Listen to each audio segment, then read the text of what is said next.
What's up YouTube, Dale here from Zephyr, and today I am bringing you an update to Budget Yubel. That's right, this is the cheapest version of Yubel, in my opinion, that you can build and still compete. Now, of course, there are some costly upgrades that if you wanted to make, you could do in the forms of an Adir Servant package, and probably the most effective engine being the Unchained engine. As it currently stands, a Yama is about £17, and then an Unchained Soul of Rage, annoyingly on eBay, I could only find one for £30 from America. So maybe you can get it a little bit cheaper, but when you're looking at taking that cost away and then building the staples, this would be the place that I would suggest a lot of you start looking, because you're going to want all of these staples no matter what version of the deck you are building, and I'll talk you through the cheaper engine that I've put in the deck that you will take out in order to facilitate the space for everything else. So, I'll also talk you through all of the upcoming cards as well that we're going to be getting in order to add into this deck, what you would take out, what you would change around, so you have a pretty much baseline understanding. The only reason I haven't included Nightmare Throne in this list for a future profile is for the pure fact is we don't know what the ratios or the rarity of the card is. If it's a super rare, cheap and easy, go straight in, no worries about it. Also, as another budget alternative for Pot of Prosperity, which is currently in this deck, which sits at about £6 a copy, you can look at Purizi Map, but in my opinion, this gets completely changed as soon as we get Nightmare Throne. But again, if Nightmare Throne is a secret rare, then of course you're going to want to look at the cheapest possible option.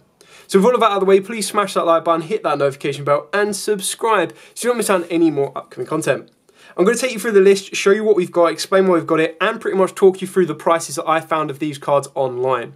So you start off with triple Samsara D Lotus. I do expect some of the Yubel cards will go up in price, as it is a very nice anti-meta counter to the Tenpais, which we also get in Legacy of Destruction. And we also have more brand new support already confirmed for Yubel in the form of Phantom of Yubel, which just makes the deck even better, which we should be getting in Battles of Legend, which comes out around about May time. So triple Samsara D Lotus, these are about £1 each on eBay, followed up by triple Spirit of Yubel, currently about £2 a piece. You can probably get a playset for it easily £5. And then the costlier cards of the main deck is Yubel and Terra Incarnate. Now Terra Incarnate is £5 on its own, and Yubel is around about £10 for the ultra rare reprint from the Battles of Legend collection. Now you might want to consider picking up 2 of these, but again I feel that when we get Phantom of Yubel, you're not going to be worrying about 2. And if you can't get hold of a second copy of Yubel, the only reason that you'd be looking at playing a second copy is when we do get the field spell, which is Nightmare Throne. So ultimately what you're going to be looking for is, if you don't want to get a second Yubel, get a Yubel the Terra Incarnate or the Ultimate Nightmare, which is also around about £5 currently for the Battles of Legend reprint. And the reason you do that is because with Nightmare Throne, you're able to float from Yubel into Terra Incarnate and Terra Incarnate into the unending Ultimate Nightmare very easily. We've then got the one Geist Grinder Golem. Your friend should be able to give you this for free. It's common from bulk of the previous set. Then triple Nightmare Pain, currently £1 a copy on each of these, so again, really cheap and easy to pick up. Followed up by 1 Eternal Favourite and 1 Mature Chronicle. I've decided to definitely focus more on Mature Chronicle in this build, because I did cut Super Poly down to 2, purely for the fact that Super Poly does eat up a little bit of a budget, as each copy is roughly about £6. I'm hoping we're going to get it in the Rarity Collection 2 as a nice little reprint, which will then make it even more easily accessible. But it is also in one of the structure decks that we've recently had as well. I believe it's the Trap Trick structure deck? No, one of the other ones. We definitely had got it, but that just gives you another option as well. Then for the final one, that is a staple of just the Yubel cards, is 1 for 1. Now I feel that this is just really more important in this build, because you want to get access to your Samsara D Lotus as quickly and as easily as you can. And that's of course where you would sub this out for the Nightmare Throne when we do get it. Then another costly engine of the deck is the Sacred Beast engine, so 2 Beckoning Beast and 2 Opening the Spirit Gates. Currently around about £4 for a common version, £5 for a common version. So you're probably looking at investing £20 for this little engine here. The reason you're going to be using this more so than not with the Unchained engine, and it's one of the ones that again I feel is a staple engine you're going to want to buy now. It could very well get reprinted in the Rarity Collection, but that is all speculation at the moment. The only other time that these two could get reprinted would be in OTS 25, leading up to Yubel's release. So definitely get all the cards prior to this, and then these cards can become additional hand traps, additional form of interruption. What this is going to add to the build when you're not using the Unchained cards is it gives you easy access to get into a Link 2, which can be stuff like IP Masquerena, Muckcracker, as well as giving you the ability to put a Yubel to the graveyard and summoning it back your first turn without needing to use their effects in hand or anything else. So this is the cheapest engine that you can utilize to make this deck competitive, balancing going first and second, and that is a very small kaiju engine of triple kaijus and 2 interrupted slumber. Now the reason this is the cheapest one possible is because all of these have had recent reprints. They're all about £1 to £2 per copy, and then the interrupted kaiju slumber is about £1 as well.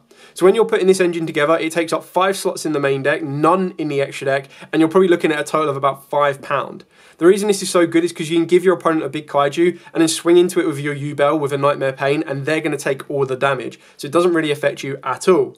Not to mention, if you activate the interrupted kaiju slumber, not only will you be able to do that with your Yubel one, but you can also give yourself a stronger kaiju to then kill the other kaiju and do more damage that you might need to. Keeping in mind there are kaijus that are level 10, so once you've done all of that, if you still haven't done enough for game, you can overlay both to go into a Gustav Max and then burn for damage. So that's something you might want to look at making a little bit more consistent, which is why we are playing the 2 big guys in this particular version as well. Now, of course, if you were to go for the Unchained engine, you can take out 2, if not 3 of these for that engine, and then the other 2 become additional flex spots. If you want to consider the Nadir Servant package, you go with 3 Nadir. They're about £1.50 each. And then you go for 1 Maximus, which is £7 a copy. And then you'd be looking at either a Fleur Delis or you'd be looking at the Shadol package, which I do quite like because it does give you a nice little ability to window lock your opponent. Not that you need to, but it just gives you that additional edge that will slow the game down for you. And that would be where you'd be playing the Shadol Schism in this place as well. So that's your 5 slot in, 5 slot out, very easy. And then for the support cards, which are your hand traps, we've got Triple Dimension Shifter. This is just a hand trap of the format that just really does win you certain games on its own. Now, Yubel don't really care about their stuff going to the graveyard. Obviously, the only thing that is affected by going to the graveyard is banishing the interrupted kaiju slumber the next turn to get you a kaiju, or your ability for the Sacred Beast with the gate to loop. If you open up both of those, you just need to make the decision of what is going to be more effective to slow your opponent down, either be D-Shifter or starting the Sacred Beast engine. More times than not, it's probably going to be D-Shifter because in most matchups, it will auto lead to a very easy win from that point on because you stun your opponent for an entire turn. And for those players that don't feel that Yubel can OTK themselves, it's actually very easy because you just get Geist Grinder Golem into rotation, give that to your opponent, and then you just get to attack it twice, and then you're going to be able to deal the maximum amount of damage you need to complete the OTK. You can take this out if your environment does not have any effect with Shifter whatsoever, and again, that's where you can open up spaces for the Unchained engine if you've got it, Triple Kashtira Fenris if you have access to it, a 3rd Super Poly, a 3rd Pot of Prosperity, or a 3rd Triple Tactics Talents.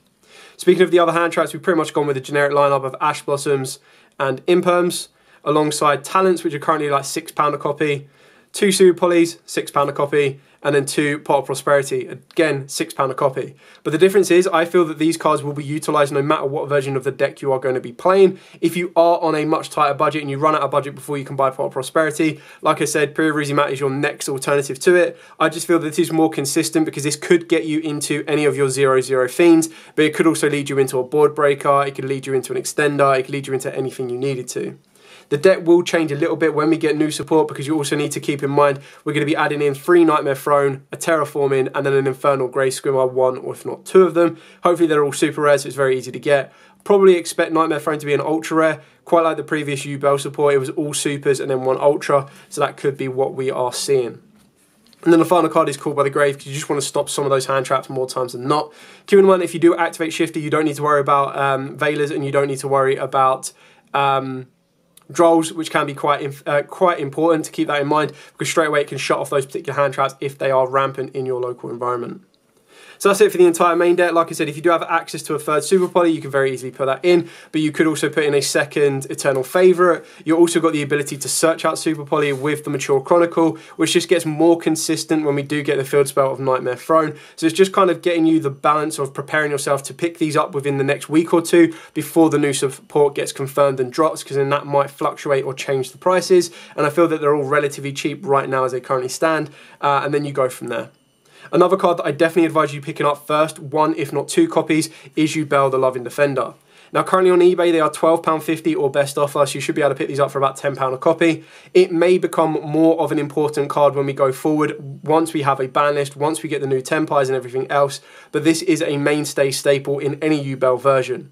1 can be argued against because of the pure fact that when we get Phantom of Yubel, you can actually recycle it, which is really important. But then you kind of want to keep in mind of you might as well get 2 for now because we don't know when we're going to get the Phantom of Yubel. So at £12.50 each, £10 per copy if you are lucky, it's definitely worth picking up 1 if not 2. For our other Super Poly targets, we've got the one Mud Dragon, the one Dracus Depelia, and the one Starving Venom. Again, this is keeping budget in mind. The one that you ideally want is going to be the Garura, but this is currently sitting between £15 to £17 a copy, so it is a nice little bit of an investment, but if you have got access to it, then by all means do so. Again, it's also speculated that this will be in the Rarity Collection in May, so it might be £17 for a short while, rather than waiting a little bit to get the Rarity Collection and then pick these up very easily and cheaply, which is why we've gone for the balance of these cards here, because you still have the generic in the Mud Dragon.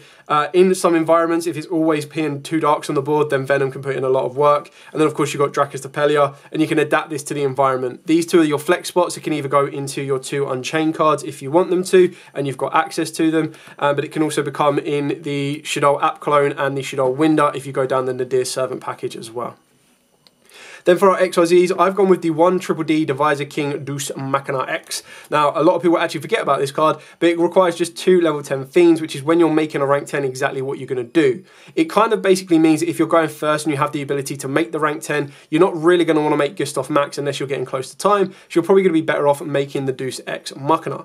In doing so, you then have the ability to absorb one of your opponent's monsters. Yes, sadly, you will only be able to use the effect once because you won't have the additional material or the additional dark gates to send in order to do it, but it is just basically a nice little absorb card that is a 3k mini boss monster. You could consider putting a Yubel in instead, but that just shifts it from being a defensive card and a burn card to being a burn card and an aggressive card. So it really is up to you on that particular flex spot, but Gustav Max is a mainstay staple. And like I said, this will very easily be swapped out for the Valdreth, which we do get in Legacy of Destruction. Again, this is confirmed as a secret rare, so we do not know where the price will officially sit. I speculate that it could drop to as low as £10, but I feel early doors it might be quite hyped at around about £30 a copy. It is the cheapest one of the 3 when you're looking at Link Kuriboh and Relinquish Anima, but that is something else you can consider. But what you do get when you play Almirage, especially in this fire format, is you have the ability to link climb up into Heater, which could then take one of your opponent's fire monsters and work your way into a Promethean Princess, considering that's about £15 a copy at the moment. And then you could also go into the Amber Whale without needing to worry about a lockdown. So it's a nice little way of being able to link climb up. More times than not, it's only going to be coming off the back of your Sacred Beast engine, so that's where if you're going to be using that, you have the option to build into it. But again, the investment of an additional £15 for the Promethean Princess might be something you may not be comfortable with or have the amount to do so once you've completed the main deck. So, what else could you possibly play that would help you? Well, off the back of Heater, you can also play Dart the Dark Charmer, and these are pretty much going to lead you into Nightmare Unicorn or an Underworld Goddess. What else can lead you into a Nightmare Unicorn during your opponent's turn is an IP Masquerena, and then of course you also have Muckcracker and of course Nightmare Phoenix. Now of course these aren't the strongest of the lineups for all of your Link monsters. IP Masquerena is basically your much budget, cheaper alternative to the Unchained Soul of Rage. Muckcracker is still an incredibly important card that you will play in any version of Yubel, in my opinion, because Fiend locking yourself is not the end of the world. So you're looking at the flex spots, you're looking at Nightmare Unicorn, which is your budget option to SP Little Knight, and you're looking at Nightmare Phoenix just to be an alternative version that can be summoned off of the back of IP Masquerena to deal with back row, as well as an additional way to get a discard to the graveyard should you need it to revive it with the opening of the Spirit Gates. Dart the Dark Charmer is just there as an alternative to steal one of your opponent's dark monsters and then link climb higher should you need to, with Underworld of the Goddess being another great target that can be summoned during your opponent's turn to help you deal with certain towers that your opponent might produce depending on the environment you're going to. You can also consider stuff like Appaloosa as well, but I felt more times than not when you were making Appaloosa, you're probably only going to be making her with 2, which just makes her not as effective of a negate, but could still be utilised if you feel that is the only option you've kind of got or what you already have access to. So that's it for the entire profile, a nice little bit of a budget update. Like I said, what makes this deck so cheap is the Kaiju option of this build, but then you would very easily take that out. You can increase your consistency of the deck if you wanted to, and that's when you'd be looking at stuff like your Nightmare Throne, which until we know the exact rarity of the time of recording this video, would then adapt the playability of it. And honestly, if that and the Infernal Grey Screamer are supers, again, they just go straight in, and I wouldn't even worry about the Unchained cards as of yet, because I do feel that they're on the cusp of being reprinted as well, and you don't want to be spending £30 on an Unchained Soul of Rage or a £18 on a Unchained Soul Lord Yama when they could get reprinted around the corner and then straight away crash the prices for you there already. So stick with the staples, which is all of the Yubel cards that I've shown you in here. 100% they're going to be used no matter what version of the deck you're going for. Yubel being the main one you're going to want to get hold of because the whole deck revolves around it. For the extra deck, definitely get yourself a Yubel the Loving Defender. That is the only one that I feel could fluctuate into such high prices. I feel that stuff like Muckcracker should maintain its value of around about £2.75 online, so it's worth picking them up, but I wouldn't worry when you're looking at focusing on what to get first. In my opinion, it's Yubel, Terra Incarnate. They're the most expensive ones outside of the new Yubel Sport, which is relatively cheaply, and then focus on Yubel the Loving Defender, and then look at the cards that have been out for the longest, that are due the closest reprint, and stuff like Super Polys. Pot of Prosperity and Triple Tactics Talents have only just been reprinted, so they're definitely ones to get first in my opinion, and then you'll be looking at other cards that could be replaced as you're working your way to it.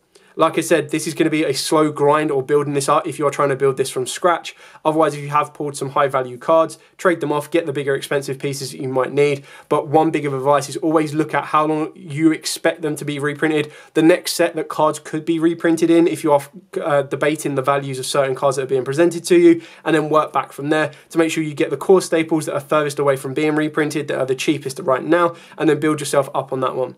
The whole idea behind the video was to show you that the decks can be built on a cheap competitive value without needing to go out and break the bank for certain elements. Yes, okay, I'm not saying this is the best version ever made, but this is the best version you can make without breaking the bank.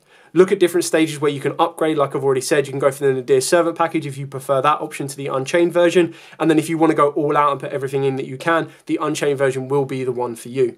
Anyway, thank you so much for watching. Hope this has given you a couple of ideas on your own build and given you a couple of structures to what to look for in order to put the build together without breaking the bank. But my advice right now is pick up your cards as early as you can, because I think as soon as we have the rarities revealed, a ban list drops, and people start utilising Yubel against Tenpai, which will be the next main meta deck, you might start seeing some of the prices go up in value. So if you build the deck and you're not the biggest fan of it, you might be able to make a bit of profit and then go and get a deck that you will like. Anyway, thank you so much for watching. Like, comment, subscribe, share. Till next time, as absolutely always, stay safe. And of course, happy dueling.